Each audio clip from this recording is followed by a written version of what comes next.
Okay, boys and girls, raise your hand if you have a family member that lives far away. All right. Well, keep your hand up. Have you gone on a road trip to visit them? Yes. How'd you get there? You went on a road trip, or did you fly, or you go by a car? A car. Went in a car? Well, that's cool. Today we're going to read a book about a little girl named Ruth who took a road trip to visit her grandma with her family. Ruth and her family lived in a time period in the past.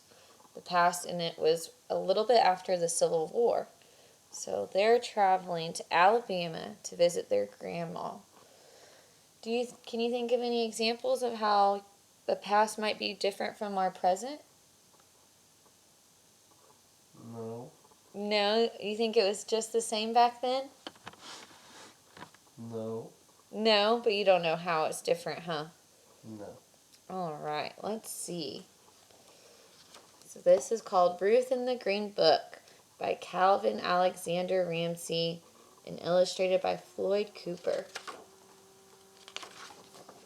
Ruth in the Green Book. It was a big day at our house when Daddy drove up in our very own automobile. What's an automobile? A car. Yeah, that's right. So they got a new car, and it was a 1952 Buick. It was the most beautiful color. Daddy calls it sea mist green. He bought it for his new job, but first we planned to go on a trip to visit Grandma in Alabama. I was so excited to travel across the country. I packed my own bag, and Mama said I could take Brown Bear with me for company, even though I'm almost too big for him. As we drove out of Chicago, it felt funny to see the neighborhood disappear, and then the streets, and then the buildings. I love all the green grass and hills and trees. Daddy told lots of stories about when he was a boy in Alabama. He made us laugh. Eventually, we stopped and had a picnic lunch that Mama had packed. She had been cooking all week to get ready for the trip. After driving for a long time, we stopped at a service station to fill up on gas. What do you think a service station is? Can you use some context clues? Or look at your pictures? Gas. Yeah, a service station's just a gas station. It's the same thing. Oh. As Daddy was paying the station attendant, Mama asked for the key to the restroom. The man said we couldn't use the restrooms because they were for whites only. Mama and I had to go into the woods. I was embarrassed, but Mama said the people who should be ashamed of themselves were those service station owners. Do you know what ashamed means? No. It's kind of like embarrassed. So she was embarrassed, but her mom said they should be ashamed. They should feel embarrassed for how they were acting. I was tired when Daddy stopped the automobile. I asked Mama where we were, and she said we were going to spend the night in a real hotel. We watched Daddy talking to the man behind the desk. Daddy was smiling and pointing to us. The man shook his head and turned his back. Daddy came back out and slammed the car door. He never slammed the door before, so I knew he was mad. I wondered what happened, but I knew somehow it wasn't a good time to ask him. Mama gave me a look that said, "Ruth, just keep quiet." So that's what I did. How does a look say something? She doesn't look happy. She doesn't look happy. Has your mom ever given you a look that you know she's mad? Yes. Yes. We kept on driving through the night. Mama took a turn so Daddy could sleep. I fell asleep with Brown Bear as my pillow. We must have pulled off the road in the middle of the night because when I woke up in the morning, we're all curled up in the car. I was stiff and hungry. Mama gave us cold biscuits and jam for breakfast. She said we should sing to cheer ourselves up. We sang a lot that day as we crossed the country. We had picnics at roadside stops for lunch and dinner because all the restaurants had signs in the windows that said we couldn't eat there. It seemed like there were white-only signs everywhere outside our Chicago neighborhood. I felt homesick, and I hugged Brown Bear close all day. When we crossed into Tennessee, Daddy said his friend Eddie lived close by. He was sure we could sleep there. Eddie was so happy to see us. He gave me a big hug and told me he knew me when I was real little. His wife Alice cooked us a warm meal and I ate too much. Daddy and Eddie used to play music in a band before they went off and fought in the war. They talked about how they traveled a lot back then and how they always had a hard time finding places to rest and eat. Daddy shook his head and said he had hoped that the war had changed things, but now he could see he was wrong. Do you remember which war we talked about this book was after? The Civil War. That's right. So which war do you think Ruth's dad fought in? The Civil War. Very good. That night I went to sleep to the sound of Daddy and Eddie playing music together. Brown Bear and I were happy to sleep in a real bed with a real pillow.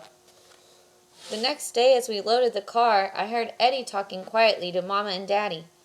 Eddie warned them about what was ahead. Someone called Jim Crow.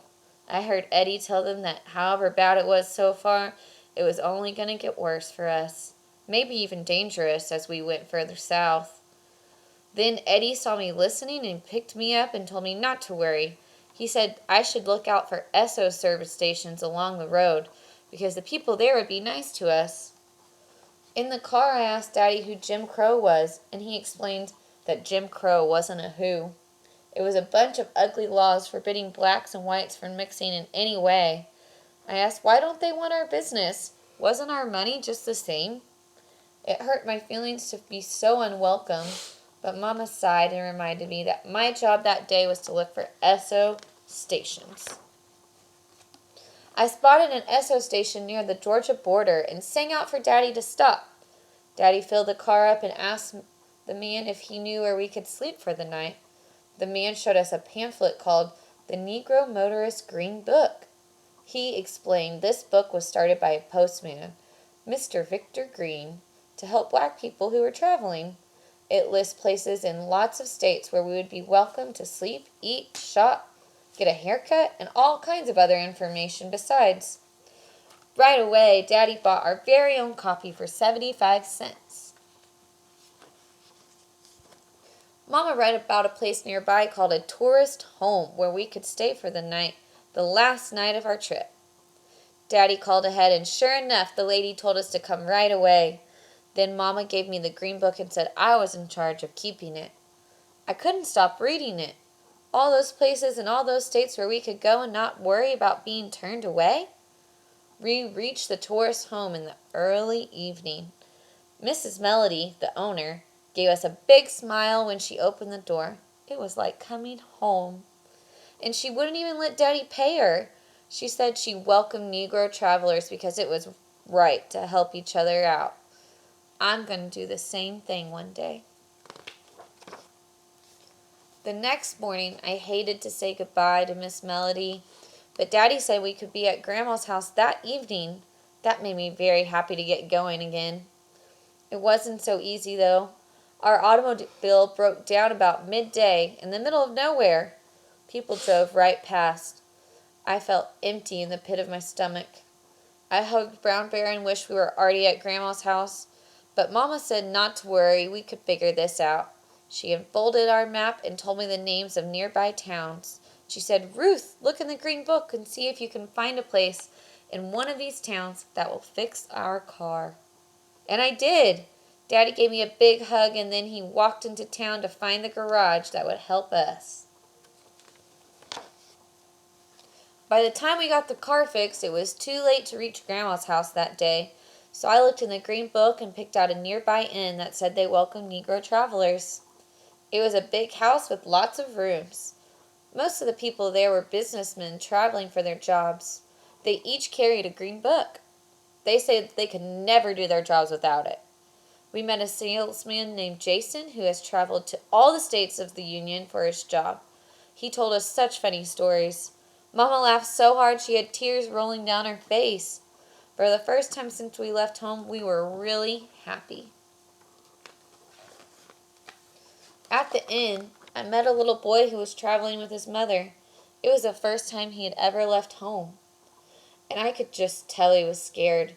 I thought of Mrs. Melody, Victor Green, Eddie, and all the people who had helped us. And then I decided to give Brown Bear to the boy. So do you think the little boy was homesick? Yeah. Yeah. Have you ever been homesick? No. No? Never? No. I told the little boy that Brown Bear was a good traveler. I'm too old for Brown Bear now, and the little boy needed him more than I do. Then I told his mother about the green book and showed her our copy. That night before I went to sleep, I thought about our trip. It was not what I had expected. Traveling could be scary, that's for sure. It made me sad that some people were mean to Negroes, but it helped to know that good black people all over the country had pitched in to help each other. What does pitched mean? Have you ever used the word pitched? To pitch a ball? Right, they use that word pitch in baseball. But in this sentence, when they said pitched in, that means you're all working together. You all have to do your part and pitch in, and they helped each other. Oh. It felt like I was part of one big family. Plus, tomorrow I would finally see Grandma and tell her what a great Green Book guide I had been. She made it.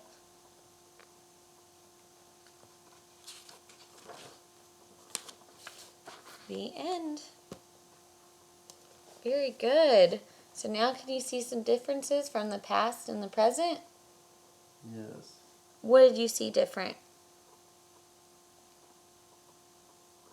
I don't remember. You don't remember. Do the black people still have to carry around a book to let them in places? No. No, that was in the past, right? Yeah. But not the present? No. Do you think it'll stay that way in the future? Yes. Me too. Good job.